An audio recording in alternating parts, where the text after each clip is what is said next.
everyone, and welcome back. My name is MaggersAnn Martin, for those of you who are finding me through Project BookTube. I'm so excited to be participating for the second year on this NaNoWriMo prep video compilation. I know it is super helpful to a lot of you who are doing Nano for the first time, or if you just want to learn new techniques on how to make the most out of it this year.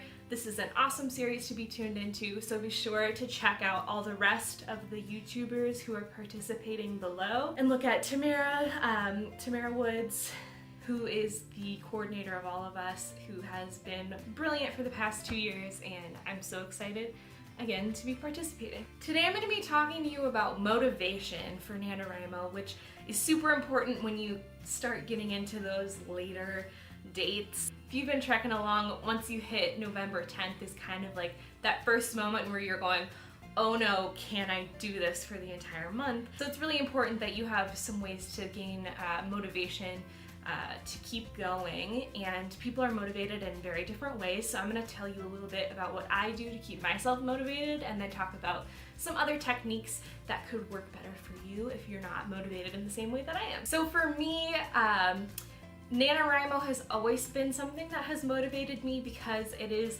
this group of people who are coming together and making a commitment to get something done in a certain amount of time. And so when I have a deadline like that and there are a bunch of people around me holding me accountable to that deadline is when I thrive the most and when I am most motivated. So just the concept of it itself is motivation to me, and that's why I feel like I've been successful in the past couple NaNoWriMos to at least get parts of drafts done, if not a whole draft, at least 50,000 words. So honestly, get involved on the NaNoWriMo page. Make sure that you're involved with your local chapter. Your town probably has someone who is the admin of the NaNoWriMo for your city. So take their updates to heart, and if you can make any of the in-person meetings to chat with other local writers in your area, that is super helpful. I also am very reward motivated, so when I am working towards hitting a certain word count, I will break it up into smaller pieces and say, like, if I can get 400 words written, you can have a mini Reese's Peanut Butter Cup. Those are like my guilty pleasure. Like, I could sit down and eat an entire bag of those, but I shouldn't. But I will spread it out, so I have to hit a certain word count before I can like reward myself with a treat. And I feel like that can work for taking a break to like watch a YouTube video like after you hit a certain amount of words, or like take a walk outside once you hit a certain amount of words.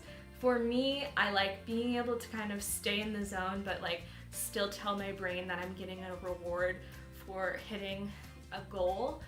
So like a little snack is like a pretty easy way for me to do that without like completely getting out of the zone. Another big motivator for me is watching other people going through the same process. So there are a lot of booktubers who actually like vlog while they're going through NaNoWriMo. So if you don't have friends locally, or you don't have a local chapter that you can go in and meet with of people who are going through NaNoWriMo, like find an online community. And this could honestly be someone that you are watching like one-sided, even if they're not like interacting back with you. Just knowing that someone else is going through that same process with you is super helpful and motivating. The first time I figured out about NaNoWriMo was from Christina Horner, and she always vlogs through her NaNoWriMo process and posts like funny videos about it. And she actually got me into it, and so ever since then, like every NaNoWriMo that rolls around, I go and check out her channel and see what she's up to, and always seeing her updates makes me want to keep working on my own writing, because if she can do it, I can do it. Another big thing is get involved on Twitter. So many people are talking about their projects that they're working on and go on like writing sprints on Twitter. You can literally just search the hashtag NaNoWriMo, or look on the official NaNoWriMo Twitter account, and you're gonna find a huge slew of people online that are here to support you.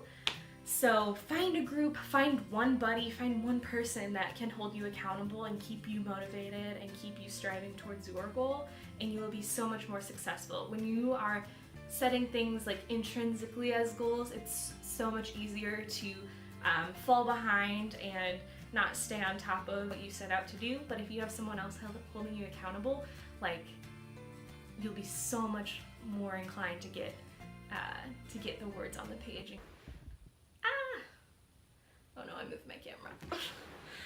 Technical difficulties. Sorry if the angle shifted a little bit there. Yeah, I think that is the majority of my tips to stay motivated. Just know, if you are starting out, you are not alone. You have so many people that you can reach out to. You can reach out to me in the comments. You can reach out to any of the authors who are participating in Project BrightTube. They will all be responsive to you because they've all been in your shoes. They've been someone who is just starting it or someone who is really nervous about being able to make it work this year.